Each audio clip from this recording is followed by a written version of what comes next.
जय हिंद दोस्तों। अगर आप देखेंगे तो YouTube पे आपको समबाहु त्रिभुज के क्षेत्रफल निकालने का फार्मूला मिल जाता है, समकोण त्रिभुज का भी फार्मूला मिल जाता है और समद्विबाहु त्रिभुज का भी क्षेत्रफल निकालने का फार्मूला मिल जाता है। लेकिन यदि आप विषमबाहु त्रिभुज के क्षेत्रफल निकालने का फार्मूला खोजेंगे तो एक आपको सिंपल फार्मूला नहीं मिलेगा, जैसे समबाहु, समद्विबाहु या फिर समकोण त्रिभुज का होता है। ठीक है, जैसे यहाँ पे देखिए मैं आप लोग को यहाँ पे त्रिभुज के क्षेत्रफल निकालने का फार्मूला बताने वाला हूँ और साथ ही साथ हीरोन फार्मूला जो इसका जो उत्पत्ति हुआ वह किस कारण से हुआ, इन सभी के बारे में जानेंगे और इस क्वेश्चन को भी हम लोग करेंगे कि हीरोन फार्मूला से किस तरह से हम किसी त्रिभुज का क्षेत्रफल निकालते हैं। देखिए, त्रिभुज जो होते हैं भुजा के आधार पे तीन भाग में होते हैं, समबाहु त्रिभुज, विषमबाहु त्रिभुज और समद्विबाहु त्रिभुज। तो समबाहु और समद्विबाहु त्रिभुज के फार्मूला होता है क्षेत्रफल निकालने का, लेकिन विषमबाहु त्रिभुज का क्षेत्रफल निकालना हो तो उसके लिए कोई फार्मूला नहीं होता है। और एक जो क्षेत्रफल होता है त्रिभुज के क्षेत्रफल निकालने का फार्मूला 1/2 गुने आधार गुने ऊंचाई, यह जो फार्मूला है आप किसी भी त्रिभुज के क्षेत्रफल निकाल सकते हैं इस फार्मूला के द्वारा। लेकिन कब निकाल सकते हैं? तो जब उस त्रिभुज का आधार दिया हो और ऊंचाई दिया हो, यानी तीनों त्रिभुज दिया हो, अगर तीनों त्रिभुज में से अगर ऊंचाई दिया हो ना तो आपको क्या कर सकते हैं, इस क्षेत्रफल के फार्मूला का यूज करके आप किसी भी त्रिभुज का निकाल सकते हैं। लेकिन कब? जब ऊंचाई देगा तब। लेकिन अगर ऊंचाई न दे रहा हो, केवल त्रिभुज की भुजा ही दे रहा है, तो आप क्षेत्रफल कैसे निकालेंगे? तो मान लीजिए समबाहु त्रिभुज है तो उसके लिए तो फार्मूला है, समद्विबाहु है उसके लिए भी फार्मूला है, समकोण त्रिभुज है उसके लिए भी फार्मूला है।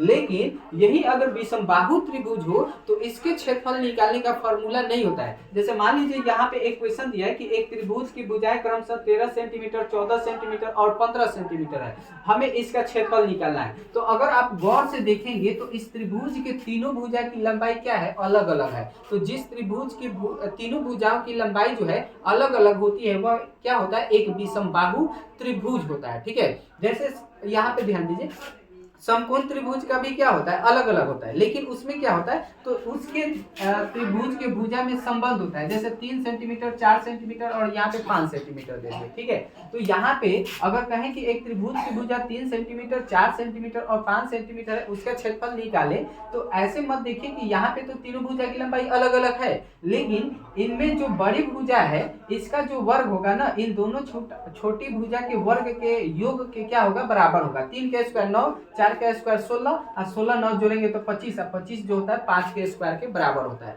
तो इस कंडीशन में अगर आप यहाँ पे देखेंगे तो 15 का स्क्वायर 225 होता है, 13 के स्क्वायर 169 और 14 के स्क्वायर 196। तो 169 में 196 जोड़िएगा तो कभी भी 15 के स्क्वायर 225 नहीं आएगा, यानी यह एक समकोण त्रिभुज नहीं है और समबाहु तो है नहीं और समद्विबाहु त्रिभुज भी नहीं है, इसलिए यह एक क्या है? विषमबाहु त्रिभुज है और इसका हमें क्षेत्रफल निकालना है। तो देखिए, हीरोन का जो फार्मूला है, इसी कारण से हीरोन के फार्मूला की उत्पत्ति हुई कि विषमबाहु त्रिभुज का क्षेत्रफल कैसे निकालेंगे जब उसके तीनों भुजा की लंबाई दिया हो। ठीक है, तो यहाँ पे हम लोग आइए समझते हैं कि हीरोन के फार्मूला से किस तरह से एक विषमबाहु त्रिभुज का क्षेत्रफल निकाल सकते हैं, या फिर मान लिया जाए इस हीरोन का जो फार्मूला है इससे केवल आप विषमबाहु त्रिभुज का क्षेत्रफल ही नहीं बल्कि आप समकोण त्रिभुज, समद्विबाहु त्रिभुज या समबाहु त्रिभुज, किसी भी त्रिभुज का अगर आपको क्षेत्रफल निकालना है तो आप निकाल सकते हैं हीरोन के फार्मूला से। कब निकाल सकते हैं?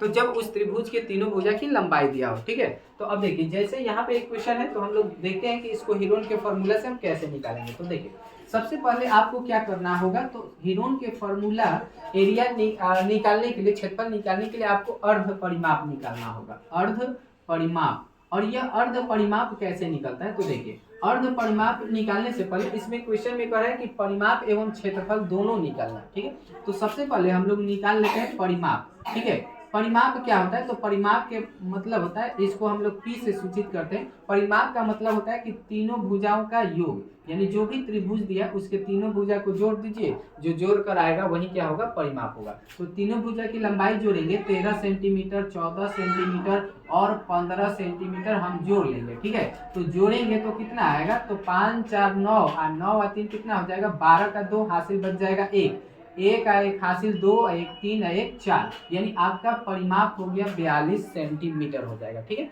तो यहाँ से हम लोग निकालते हैं अर्ध परिमाप। क्या निकालते हैं? अर्ध परिमाप निकालते हैं। ठीक है, तो अर्ध परिमाप कैसे निकलता है, तो अर्ध परिमाप को एस से सूचित किया जाता है और यह जो एस होता है तीनों भुजा का जो योग होगा यानी जो भी परिमाप होगा उस परिमाप का क्या कर दीजिएगा, आधा कर देते हैं, तो वह क्या होता है, अर्ध परिमाप को होता है। ठीक है, अर्ध का मतलब होता है आधा, परिमाप का आधा। ठीक है, तो यहाँ पे परिमाप जो है 42 सेंटीमीटर है, तो 42 में हम 2 से भाग देंगे तो कट कराएगा 21 सेंटीमीटर, यानी अर्ध परिमाप हो गया 21 सेंटीमीटर। तो किसी किसी क्वेश्चन में आपसे केवल परिमाप कहता है तो यह आंसर हो जाएगा, अर्ध परिमाप कहेगा तो यह आंसर होगा, लेकिन क्षेत्रफल कहेगा तो क्षेत्रफल निकालने के लिए आपको हमेशा अर्ध परिमाप निकालना पड़ेगा। परिमाप नहीं भी निकालेंगे तो चलेगा, आपको अर्ध परिमाप निकालना पड़ेगा। लेकिन इस क्वेश्चन में परिमाप भी कर रहा था तो इसलिए हमने परिमाप को अलग से निकाला।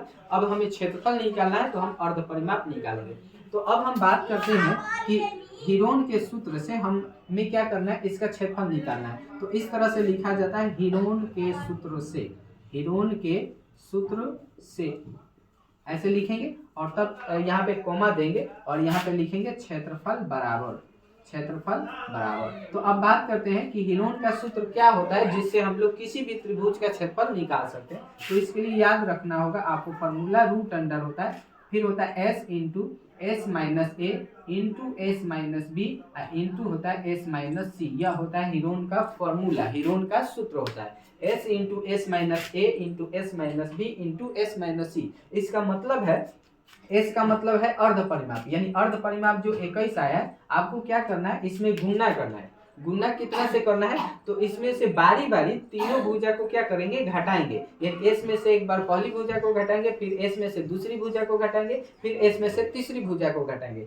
और तीनों को घटाकर जो आएगा उसको फिर हम क्या करेंगे, सबको गुणा में लिखते हुए फिर जो अर्ध परिमाप है उसमें हम गुणा करेंगे। ठीक है, तो चलिए इस फार्मूला पे रखकर हम लोग देखते हैं कि इस त्रिभुज का क्षेत्रफल कितना आ रहा है। तो देखिए रूट अंडर है, अब सॉल्यूशन समझिएगा कि किस तरह से सॉल्यूशन किया जाता है। यहाँ पे देखिए पहले है एस, तो एस का मान कितना है 21, तो 21 रख देंगे। ठीक है, और फिर ब्रैकेट है ब्रैकेट, अब एस माइनस ए है, एस का मान 21 और माइनस ए का मतलब पहली भुजा, तो पहली भुजा कितना है 13, तो रख देंगे 13। अब फिर ब्रैकेट में यहाँ पे आपको है एस माइनस बी, तो एस माइनस बी का मतलब दूसरी भुजा, तो एस आपका कितना है 21 है, तो 21 में से दूसरी भुजा 14 घटा लेंगे और फिर आपका है एस माइनस सी, यानी 21 में से आपकी तीसरी भुजा 15 हम क्या कर लेंगे, घटा लेंगे। ठीक है, यानी इस तरह से पहले जो अर्ध परिमाप है उसको लिख लेंगे और फिर ब्रैकेट में तीनों भुजा की लंबाई को हम अर्ध परिमाप में से घटा कर लिखेंगे। ठीक है, अब यहाँ से हम क्या करेंगे, तो रूट अंडर यहाँ पे जो 21 है 21 को लिखेंगे और सभी को हम घटा लेंगे। तो 21 में से 13 घटाएंगे तो आपका घट कर कितना आ जाएगा, तो 8 घट के आएगा। फिर गुना का चिन्ह दे देंगे, फिर 21 में से हम 14 घटाएंगे, तो 21 में से 14 घटाएंगे तो अब फिर घट के आएगा 7, और फिर गुना 21 में से अब 5 घटाएंगे तो घट कर कितना आएगा, 6 आएगा। अब यह हो गया, घटा लिए। अब क्या किया जाए, तो अब यहाँ से यहीं पे आपको गुना नहीं करना है। गुना इसलिए नहीं करना है क्योंकि यहाँ पे रूट है, रूट है तो आपको क्या करना है, यहाँ पे जो भी संख्या आएगा घटाकर उन सब का फैक्टर तोड़ेंगे और फैक्टर तोड़कर आपको यह देखना होगा कि इसमें जोड़ा में संख्या कितना है, जितना जोड़ा होगा आपको निकालेंगे। ठीक है, तो हम क्या करेंगे, तो पहले 21 को तोड़ लिया जाए, तो 21 को तोड़ सकते हैं 3 गुना 7 पे, यानी अभाज्य गुणनखंड जो फैक्टर तोड़ा जाता है वैसे ही तोड़ेंगे। तो 3 7 21 होता है, तो 3 7 21 तोड़ दिए। अब 8 को अगर आप तोड़ेंगे तो 8 को हम क्या कर सकते हैं, 3 गो 2 लिखेंगे, क्योंकि 3 गो 2 को गुना करते हैं तो 8 आता है, 2 दूना 4, 4 दूना के 8। ठीक है, और यहाँ पे 7 है तो 7 लिख दिए, और फिर 6 है तो 6 का क्या लिख सकते हैं, 2 गुना 3 लिखेंगे। फैक्टर तोड़िएगा तो 6 के फैक्टर में क्या क्या आएगा, 2 और 3 आएगा। अब आपको क्या करना है, तो इन सभी में जोड़ा लगाना है, संख्या का जोड़ा। जैसे देखिए तो 1 और 2 का जोड़ा मिला तो 1 और 2 आ जाएगा बाहर। फिर अब देखिए तो 1 और 2 यहाँ पे है, 1 और 2 यहाँ पे है, तो 1 और जोड़ा मिल गया 2 का, तो 1 और 2 बाहर निकल जाएगा। अब देखिए 3 का जोड़ा कहाँ मिला है, तो 1 और 3 यहाँ पे है, 1 और 3 यहाँ पे है, तो 3 का भी जोड़ा मिल गया, तो 1 और 3 आ जाएगा बाहर। अब देखिए तो जो 7 है, 7 का भी जोड़ा मिल जा रहा है, तो 7 भी आपका निकल जाएगा बाहर। ठीक है, अब इस तरह से सभी का निकाल लेते हैं। अब मान लीजिए कि अगर इसमें फैक्टर में कोई ऐसी संख्या आ जाए जिसका कोई जोड़ा ना हो, तो उस कंडीशन में क्या होगा, तो वह रूट के अंदर ही रह जाएगा और बाकी सभी जो संख्या रूट से बाहर आया है इस सब को हम क्या कर लेंगे, गुना कर लेंगे। तो गुना करेंगे तो 2 दूना 4। अब गुना कैसे करते हैं, यहाँ पे 2 दूना 4 आ गया, अब फिर इस 4 से 3 में गुना करेंगे तो चौथिया कितना होगा 12, और फिर 12 से 7 में गुना करेंगे तो 12 84 हो जाएगा। और यहाँ पे जो भुजा की लंबाई दिया था वह सेंटीमीटर, तो इसको हम लिखेंगे सेंटीमीटर स्क्वायर, यानी क्षेत्रफल हो गया हमारा 84 सेंटीमीटर स्क्वायर हो गया। ठीक है, तो इस तरह से हम लोग हीरोन के फॉर्मूला से किसी भी त्रिभुज का क्षेत्रफल निकाल सकते हैं। तो मिलेंगे आपसे नेक्स्ट वीडियो में एक नए क्वेश्चन के साथ, तब तक के लिए जय हिंद।